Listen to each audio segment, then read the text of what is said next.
Good morning students. देखिए हमारा chapter चल रहा है, chapter number 6, dissolution of A partnership form. मैंने आपको इसके सभी टॉपिक्स करवा दिए हैं, लेकिन इसका एक टॉपिक रह गया है जर्नल एंट्री का, जो कि आपके एग्ज़ाम में 99% आता ही आता है।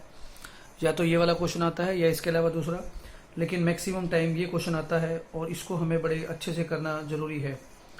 टॉपिक ये बहुत ही आसान है, सिर्फ थोड़ा सा इसमें सोचने की ज़रूरत है और ज़्यादा कुछ नहीं, आसानी से आप इसे कर सकते हैं। देखिए कुछ जर्नल एंट्रीज हैं, मैं अब आपको करवाने जा रहा हूँ। दिमाग से ठंडे करके आराम से सोचना है। देखिएगा, कहता है पास journal entry for the following transactions. आपको केवल जर्नल एंट्री पास करनी है। पेपर में भी आपको ऐसे 4 या 5 जर्नल एंट्री मिलेगी या 3 जर्नल एंट्री मिलेगी। कहता है realisation expense amount to 5000 rupees. ठीक है, मैं यहाँ साइड में बुक को रख लेता हूँ और आप अपनी बुक को खोल लीजिए। चैप्टर नंबर 6 है, न्यू बुक के अंदर पेज नंबर है 6.9। क्लियर। और जो पहली जर्नल एंट्री है वो है realisation expense amount to 5000 rupees. ठीक है, अब इसमें आपको करना क्या है, देखिएगा। एंट्री है realisation expense amount to 5000 rupees. अब आपको इसकी जर्नल एंट्री करनी क्या है। देखिए, रियलाइजेशन का खर्चा 5000 रुपये है, यानी कि फॉर्म को बंद करने का 5000 रुपये खर्चा है। आप रियलाइजेशन अकाउंट ही बना रहे हैं, तो आप ध्यान रखिए इस खर्चे के बारे में कुछ भी नहीं कह रखा है, तो इसका मतलब ये एक्सपेंडिचर फॉर्म का है।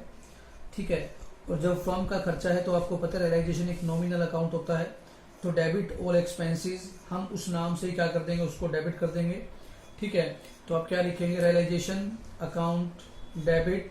और इसका मतलब है कि ये जो रियलाइजेशन का खर्चा 5000 रुपये ये फर्म ने ही पे किया होगा, तो हम लिखेंगे रियलाइजेशन टू बैंक या कैश 5000 रुपीज़। मेरा जो कहने का मतलब है वो ये है कि सिर्फ आपके पास सिंपल एंट्री दी हुई है रियलाइजेशन एक्सपेंस, यानी कि जो सारी एसेट को बेचने का और लायबिलिटी की पेमेंट का ये सारा जो प्रोसीजर किया गया है, ये सारा काम करने का जो एक्सपेंडिचर है वो 5000 है। तो फॉर्म के लिए एक एक्सपेंस है, आपको पता है ये एक्सपेंस है, तो हम क्या लिखेंगे, realisation account debit to bank account. ये आपकी एंट्री नंबर 1 थी। दूसरी एंट्री देखिए लिखा हुआ है realisation expense amount to 8000 were paid by partner.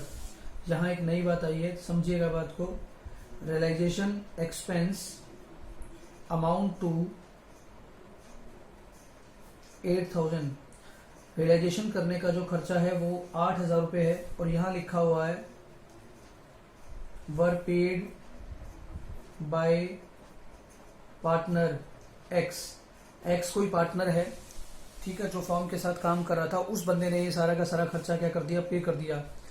देखिए यहाँ आपको केवल एक बात नोट करनी है, यहाँ पर या तो क्वेश्चन में लिखा होगा बियर या लिखा होगा बोन, ऐसा यहाँ पर कुछ भी नहीं लिखा हुआ। बियर का मतलब होता है सहन करेगा या वहन करेगा। ठीक है, कहता है कि रियलाइजेशन का खर्चा 8000 रुपये था, जो कि किसने पे कर दिए, एक्स एक पार्टनर ने पे कर दिए। देखिए क्वेश्चन में कहीं पर भी नहीं कहा कि एक्स इस खर्चे को बियर करेगा या एक्स रियलाइजेशन एक्सपेंस को बियर करेगा, ऐसा कुछ भी नहीं कह रखा है। तो जब ऐसा कुछ भी नहीं कह रखा है तो इसका मतलब है कि ये खर्चा किसका था, फॉर्म का था, लेकिन पे किसने कर दिया, पार्टनर ने पे किया है। क्लियर। देखिए यहाँ पर हम सीधा एक ही बात जानते हैं कि अब फॉर्म को किसे पे करना पड़ेगा, पार्टनर को पे करना पड़ेगा, यानी कि एक्स को पे करना पड़ेगा। यानी कि फॉर्म की लायबिलिटी बढ़ गई है और फॉर्म को किसे पे करना है, एक पार्टनर को पे करना है।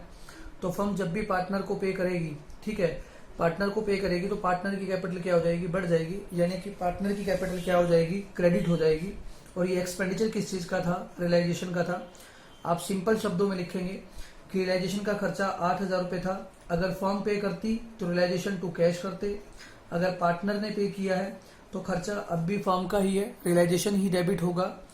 ठीक है, रियलाइजेशन अकाउंट डेबिट टू, लेकिन अब कैश में नहीं गया तो कोई बात नहीं, मुझे किसे पे करना है, एक्स को पे करना है, तो मैं क्या लिखूंगा, to X capital account. Amount कितना है, 8000 का। क्लियर। देखिए यहाँ पर बियर या बोन के बारे में कुछ भी नहीं कह रखा है, फर्म के एक्सपेंडिचर थे जो कि एक पार्टनर ने पे कर दिए। सिंपल है, फर्म का खर्चा था, रियलाइजेशन डेबिट होगा, लेकिन कैश में नहीं जाएगा, अब उस पार्टनर को पे करना पड़ेगा, तो पार्टनर का कैपिटल अकाउंट क्या हो जाएगा, क्रेडिट हो जाएगा। ठीक है, अब एंट्री नंबर 3 देखिए क्या लिखा हुआ है, realisation expense amount to 10,000। Realisation expense amount to 10,000। यहां तक हमें पता है रियलाइजेशन का खर्चा 10,000 रुपए था। वर paid by the firm on behalf of A partner, यहां एक लाइन नहीं आई है, वर पेड बाय फर्म। जो रियलाइजेशन का खर्चा था वो पे किसने किया है, फर्म ने किया है, यानी कि बिजनेस ने पे किया है। और आगे एक लाइन और लिखी है, ठीक है, on behalf of A partner, on behalf of A partner, एक पार्टनर की तरफ से किसने पे कर दिया है, फर्म ने पे कर दिया है। यहां नई लाइन आ गई है, जब भी ऐसा आ जाए on behalf of A partner, इसका मतलब ये है कि खर्चा किसको बियर करना था, एक पार्टनर ने बियर करना था, यानी कि पार्टनर को पे करना था, लेकिन ये खर्चा किसने पे कर दिया, बैंक ने। इस लाइन को बाद में देखते हैं, पहले ऊपर वाली लाइन को देखते हैं।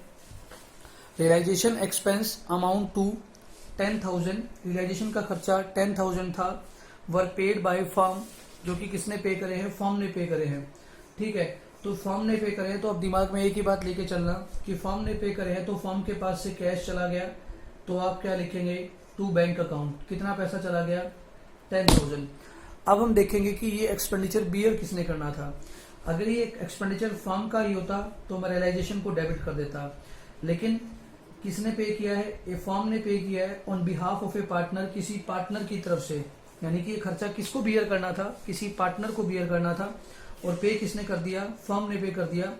तो फर्म क्या करेगी, अब पार्टनर से वो पैसा लेगी। पहले दे रही थी, पीछे वाले में दे रही थी, तो पार्टनर की कैपिटल इंक्रीज हो रही थी, लेकिन अब पार्टनर से लेने हैं तो पार्टनर की कैपिटल क्या हो जाएगी, डिक्रीज हो जाएगी। तो मैं क्या लिखूंगा, पार्टनर कैपिटल अकाउंट डेबिट कर दूंगा 10,000 से। यही थी मेन बात। सिंपल शब्दों में आप देखेंगे कि पे किसने किया है, फर्म ने पे किया, तो मैं टू बैंक क्या कर दूंगा, क्रेडिट। अगर ये फर्म का खर्चा होता तो रियलाइजेशन डेबिट होता, लेकिन ये फर्म का खर्चा किसी पार्टनर ने पे करना था, लेकिन फर्म ने पे किया है, तो हम पार्टनर से क्या करेंगे, पैसे लेंगे तो पार्टनर का कैपिटल अकाउंट क्या हो जाएगा, डेबिट हो जाएगा। क्लियर। अब हम कर रहे हैं एंट्री नंबर 4। ठीक है, यहां कह रहा है रियलाइजेशन एक्सपेंस अमाउंट टू 15,000। कितना है, realisation expense amount to 15,000। Realisation का खर्चा 15,000 था। वर पेड बाय फर्म, यहां तक मुझे समझ में आ गया, were paid by firm, realisation का खर्चा फर्म ने पे किया। आप सीधा लिख सकते हैं टू बैंक, क्योंकि फर्म की तरफ से चला गया, टू बैंक हो गया, क्रेडिट में तो टू बैंक जाएगा। अब आगे क्या लिखेंगे, mister X one of the partner, लिखा हुआ आगे, mister X one of the partner has to bear these expenses. ठीक है, कहता है mister X one of the partner, जो कि एक पार्टनर है,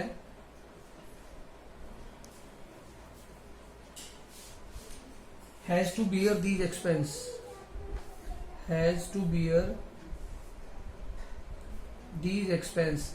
इसका मतलब ये खर्चा किसको, उस पार्टनर को पे करना था, लेकिन वो खर्चा किसने पे कर दिया, बैंक ने पे कर दिया, फर्म ने पे कर दिया। तो फर्म ने पे किया तो हमने लिख दिया टू बैंक। अगर ये खर्चा फर्म को ही पे करना होता तो हम लोग लिखते रियलाइजेशन अकाउंट डेबिट, लेकिन ये खर्चा एक पार्टनर एक्स है, उसने पे करना था। तो इसका मतलब ये है कि फर्म ने अगर पे कर दिया तो फर्म किससे पैसा लेगी, एक्स से लेगी। अगर एक्स से लेगी तो एक्स का कैपिटल अकाउंट क्या हो जाएगा, डेबिट, यानी कि पार्टनर्स कैपिटल अकाउंट क्या हो जाएगा, डेबिट। कितने अमाउंट से, 15,000 से। ये आपकी एंट्री थी। Next, clear. अब मैं चल रहा हूं एंट्री नंबर 5 की तरफ। ये क्या करे आपसे, realisation expense amount to 20,000 were paid by firm. देखिए कह रहा है 20,000 रुपए रियलाइजेशन का खर्चा था। Realisation expense 20,000 were paid by the firm, paid by firm. Firm ने ये एक्सपेंस पे कर दिया। आगे चलते हैं, हमें देखना है किसने बियर करना था। 8,000 were to be borne by the firm, जो 8000 का खर्चा था were to be borne by firm, 8000 रुपए तो फर्म को ही पे करने थे, and the balance by Maruti, and the balance by Maruti, जो कि क्या है, ए पार्टनर है। ठीक है, कहता है टोटल एक्सपेंडिचर था वो था 20,000 का, उसमें से जो 8,000 है वो किसको बियर करना था, फर्म को, और 12,000 किसको बियर करना था, एक पार्टनर को। क्लियर कह रहा है, जिसका नाम क्या है, मारुति। ओके, तो अब हमें ये पता है कि पे किसने किया, फर्म ने पे किया है। फर्म ने पे किया तो मैं क्या लिखूंगा, टू बैंक अकाउंट। कितना खर्चा पे किया गया, 20,000 का। 20,000 फर्म ने क्या कर दिया, पे कर दिया। इसमें से फर्म को कितना बियर करना था, 8,000 का। जब फर्म को 8,000 बियर करना था तो हम रियलाइजेशन क्या करेंगे, डेबिट करेंगे। क्लियर, तो मैं क्या लिख दूंगा, रियलाइजेशन अकाउंट डेबिट 8,000, और बाकी किसको पे करना था, मारुति को। इसका मतलब है फर्म किससे लेगी पैसा, मारुति से लेगी। जब भी किसी पार्टनर से पैसा लेना होगा तो पार्टनर की कैपिटल कम हो जाएगी, तो हम क्या लिखेंगे, मारुतिज कैपिटल अकाउंट डेबिट। यहां अगर मैं शॉर्टकट करवाना चाहूं तो मैं ये लिख सकता हूं कि जिस पार्टनर को बियर करना होता है वो पार्टनर का कैपिटल अकाउंट क्या हो जाता है, डेबिट हो जाता है।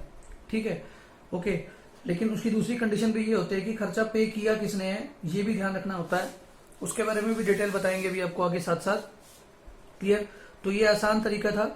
अगर फर्म का खर्चा है तो रियलाइजेशन डेबिट होगा, पे 20,000 पे कर दिया फर्म ने, लेकिन अब फर्म को किससे लेना है, मारुति से लेना है, तो मारुति की कैपिटल अकाउंट क्या हो जाएगी, डेबिट हो जाएगी। ठीक है, ये थी आपकी एंट्री नंबर 5। अब मैं चल रहा हूं एंट्री नंबर 6 की तरफ। देखिए यहां पे क्या बोल रहा है, कह रहा है डिसोल्यूशन एक्सपेंस अमाउंट टू 20,000। जो डिसोल्यूशन का खर्चा है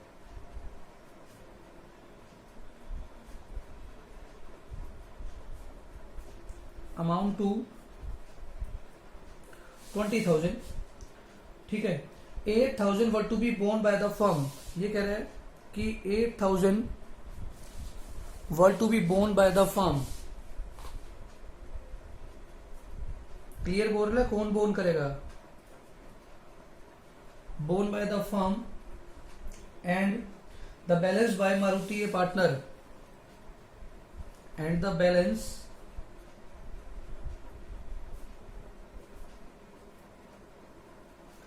बाय मारुति ए पार्टनर। यहां तक क्लियर हो गया। आगे बोलता है the expense were paid by Maruti. सबसे इंपॉर्टेंट लाइन ये आई है, फर्म ने पे नहीं किया इस बार।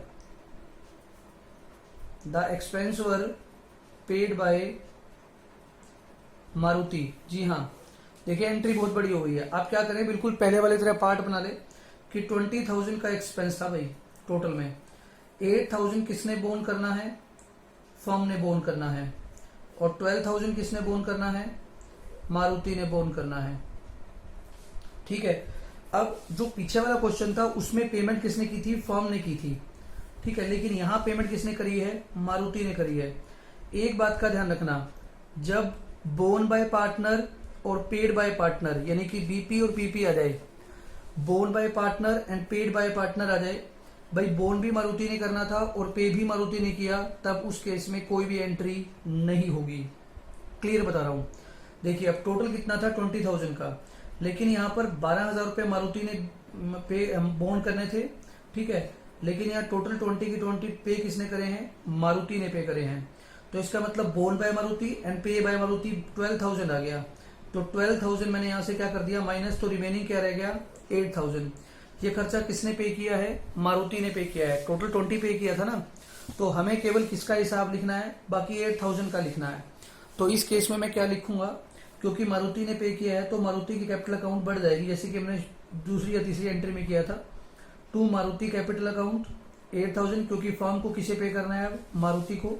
और हम क्या लिखेंगे, रियलाइजेशन अकाउंट डेबिट 8,000 रुपीज। ठीक है, फर्म का खर्चा 8,000 था तो रियलाइजेशन डेबिट होगा, ये भी आपको पता है। लेकिन वो फर्म ने पे नहीं किया बल्कि मारुति ने पे किया है, तो मारुति को क्रेडिट किया जाएगा। लेकिन हम उस तरफ बिल्कुल नहीं जाएंगे कि borne by Maruti and paid by Maruti, जैसा कि मैंने बताया, तो उस केस में कोई भी एंट्री नहीं होगी। क्वेश्चन में क्लियरली आपको बोल रहा है कि ये एक्सपेंस किसने बोर्न करने थे, मारुति ने बोर्न करने थे। ठीक है, ये थी आपकी एंट्री नंबर 6। अब मैं जा रहा हूं आपके पास एंट्री नंबर 7 की तरफ। देखिएगा, अब ये थोड़ा सा एक अलग कंसेप्ट आ गया है, इसको भी मैं आपको साथ साथ क्लियर कर देता हूं जिससे कि आपको कोई दिक्कत नहीं होगी। कहता है Sudhir a partner was allowed a remuneration. Sudhir a partner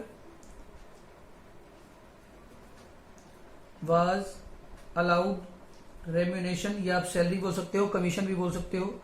रेम्यूनेशन बोल लो, सैलरी बोल लो या कमीशन बोल लो, एक पार्टनर को ये अलाउड था, ठीक है, of 10,000 rupees to carry out dissolution of the firm, to carry out dissolution of firm. Firm को बंद करने का जो सारा काम था वो एक सुधीर, एक पार्टनर है, काम कर रहा था, उसको दिया गया। He was to bear all expense of realisation. जब हमने उसको पैसा पे कर दिया तो उसको ये भी कह दिया कि ये सारे एक्सपेंस आपको ही बियर करने हैं। He was to bear all expense of realisation, सारे खर्चे उसी को ही पे करने हैं। अब आगे चलते हैं। विच अमाउंटेड टू 16,000, जिसका अमाउंट कितना आया, विच अमाउंट टू 16,000। अब यहां अगली बात कहता है सुधीर एक पार्टनर था जिसको हमने 10,000 दिया, सैलरी का स्टार्टिंग में पे कर दिया, ले भाई तू पकड़ ले, और डिसोल्यूशन का सारा काम तूने ही करना है। और नीचे एक बात भी बोल दी कि आपको ही सारे खर्चों को बियर करना है, और ये सारे खर्चा करने का मतलब सारा डिसोल्यूशन करने का जो एक्सपेंडिचर आया वो 16,000 रुपये आया। ये लिखा है वर पेड बाय फर्म, बस यहां गड़बड़ आ गई। वर पेड बाय फर्म, ये एक्सपेंडिचर पे किसने करे हैं, फर्म ने पे करे हैं। अब इस तरह के क्वेश्चन में आप क्या करेंगे, बड़ा सिंपल सा तरीका है, इसको अच्छे से समझ लो। चाहिए कहता है भाई जब भी आपको ऐसा बोल दे कि रियलाइजेशन का काम जो है ना सारा एक पार्टनर को दिया जाएगा, ठीक है, तो सबसे पहली जो मैं एंट्री करूंगा, यहां हम 3 एंट्री करके एक सिंगल एंट्री बनाएंगे। हम क्या लिखेंगे, realisation account debit to Sudhir. हमने सुधीर को कितने पैसे दिए, 10,000। ये पहली एंट्री आपने पास कर दी। ओके, अब मैं दूसरी एंट्री पास करने जा रहा हूं। सारा खर्चा रियलाइजेशन का कितना आया, 16,000 का। ये पे किसने करे हैं भैया, ये पे करे हैं भैया फर्म ने, ठीक है। अगर फर्म ने पे करे हैं तो मैं क्या लिखूंगा, टू बैंक अकाउंट। अमाउंट कितना पे किया गया, 16,000, जबकि ये पे किसको करना चाहिए था, सुधीर को करना चाहिए था। इस एंट्री को भूल जाओ एक मिनट के लिए, यानी कि अब फर्म को किससे पैसे लेने हैं, सुधीर से लेने हैं। तो मैं क्या कर दूंगा, सुधीर की कैपिटल अकाउंट को डेबिट कर दूंगा, कितने अकाउंट से, 16,000 से। ये आपकी एंट्री नंबर क्या आ गई है, 2 आ गई। अब देखिए क्वेश्चन में आप सीधा भी कर सकते हैं, लेकिन आप इसको इस तरीके से करें, आपकी गलती नहीं होगी। हमें ये एक चीज करनी थी, ठीक है, लेकिन ये एक्चुअल में हो गया। अब हमारे को इन दोनों की एक कंबाइन एंट्री पास करनी पड़ेगी, ठीक है। आइए करके देखते हैं। रियलाइजेशन डेबिट कितने से है, दोनों का कंबाइन देखे 10,000 से है, ठीक है जी। मैं रियलाइजेशन को क्या कर देता हूं, डेबिट कर देता हूं, कितने अमाउंट से, 10,000 से। तो ये एक एंट्री होगी। अब सुधीर डेबिट है, सुधीर क्रेडिट है, इन दोनों को छोड़ता हूं। और टू बैंक, बैंक की एक ही एंट्री है, 16,000 से क्रेडिट है। लो जी, मैंने एक ही सिंगल एंट्री पास कर दी, टू बैंक अकाउंट 16,000 से मैंने इसे पास कर दिया। लेकिन सुधीर डेबिट भी है और सुधीर क्रेडिट भी है। अब देखेंगे कि डेबिट कितने से, क्रेडिट कितने से है। सुधीर 16,000 से तो डेबिट है और 10,000 से क्या है, क्रेडिट है। तो डेबिट अमाउंट क्रेडिट से क्या है, ज्यादा है। तो जितना ज्यादा अमाउंट है उसको हम डिफरेंस को लिख देंगे, और वो डिफरेंस कितने का है, 6,000 से क्या है, डेबिट ज्यादा है। तो मैं क्या लिख दूंगा, सुधीर कैपिटल अकाउंट डेबिट कितने अमाउंट से, 6,000 से। तो ये आपकी एंट्री हो गई और यही आपका आंसर है। चाहे आप इन दोनों को रफ में करके और ये मेन आंसर पेपर में ये लिख देंगे तब भी बिल्कुल सही है, और चाहे इन दोनों को लिख करके और एक कंबाइन एंट्री पास कर दोगे लास्ट में, तो ये आपका सही सॉल्यूशन है। क्लियर है। मैं फिर से बोलता हूं, सुधीर एक पार्टनर है जिसको कमीशन अलाउड था कितने का, 10,000 का, या सैलरी अलाउड थी। तो मैं पहली एंट्री पास करूंगा, भाई फर्म का तो एक्सपेंडिचर ही हो गया, रियलाइजेशन टू सुधीर अकाउंट। लेकिन फिर कहता है कि इस सारे प्रोसेस को करने का खर्चा आया 16,000। चलो जी कोई बात नहीं, ठीक है, लेकिन ये खर्चा किसने पे कर दिया? फर्म ने पे कर दिया। यहां समस्या होगी, फर्म ने पे किया तो हम क्या लिखेंगे? टू बैंक, और फर्म किससे लेगी? सुधीर से। और फिर मैं दोनों की एक सिंगल कंबाइन एंट्री पास करके इस क्वेश्चन का सोल्यूशन बना दूंगा। तो इस तरीके से आप एंट्री को करते हैं। ठीक है, अब आ जाइए आप एंट्री नंबर 8 की तरफ। देखिए यहां क्या कह रहा है, Ravi a partner is allowed a remuneration of 15,000 for dissolution work. Simple सा भैया, आप बुक में भी देख सकते हैं। रवि एक पार्टनर है जिसको 15,000 रुपए का रेम्यूनेशन या सैलरी या कमीशन अलाउड है। अभी मैंने आपको बताया था। तो पहली एंट्री क्या पास करेंगे? Realisation account debit to Ravi. लीजिए मैंने 15,000 का अमाउंट लिख दिया भाई, रवि को ये अलाउड है। ठीक है, and is to bear all expense of realisation, और उसको सारे खर्चों को ही क्या करना है? बियर करना है। Which amount to 5,000 were paid by the firm. अब कहता भैया रियलाइजेशन का ये खर्चा था, ठीक है, जो कि हमने रवि को दे दिया, लेकिन इसका एक्सपेंडिचर 5,000 आया, जो कि किसने पे कर दिया? फर्म ने पे कर दिया। मैं साथ में एंट्री नंबर 2 कर रहा हूं। तो फर्म ने अगर पे किया तो मैं क्या लिखूंगा? टू बैंक अकाउंट, जिसको कितना अमाउंट? 5,000 था। फर्म किससे लेगी? रवि से लेगी। तो मैं रवि का कैपिटल अकाउंट क्या कर दूंगा? डेबिट कर दूंगा। कितने अमाउंट से? 5,000 से। फिर इन दोनों की एक कंबाइंड एंट्री पास कर दूंगा। ठीक है, अब आप क्या देखेंगे? रियलाइजेशन डेबिट है कितने अमाउंट से? 15,000 से। लीजिए मैं लिख दूंगा realisation account debit 15,000 to Ravi. Ravi को बाद में धरेंगे, पहले बैंक की बात करते हैं। बैंक अकेली एंट्री है तो मैं क्या लिखूंगा? To bank 5,000।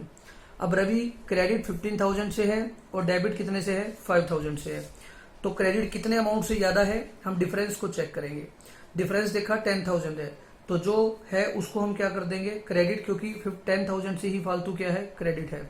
आप देख सकते हैं डबल एंट्री सिस्टम के अकॉर्डिंग दोनों अकाउंट भी बराबर आ गए हैं और ये आपकी एंट्री भी सोल्व हो गई है। ये थी आपकी एंट्री नंबर 8। अब आ जाइए आप एंट्री नंबर 9 की तरफ। देखिए कहता है Anil a partner is to be paid remuneration of 20,000 for dissolution work. देखिए जी, उसको सैलरी दी गई है, रेम्यूनेशन दिया गया है। आप सिंपल क्या लिखेंगे?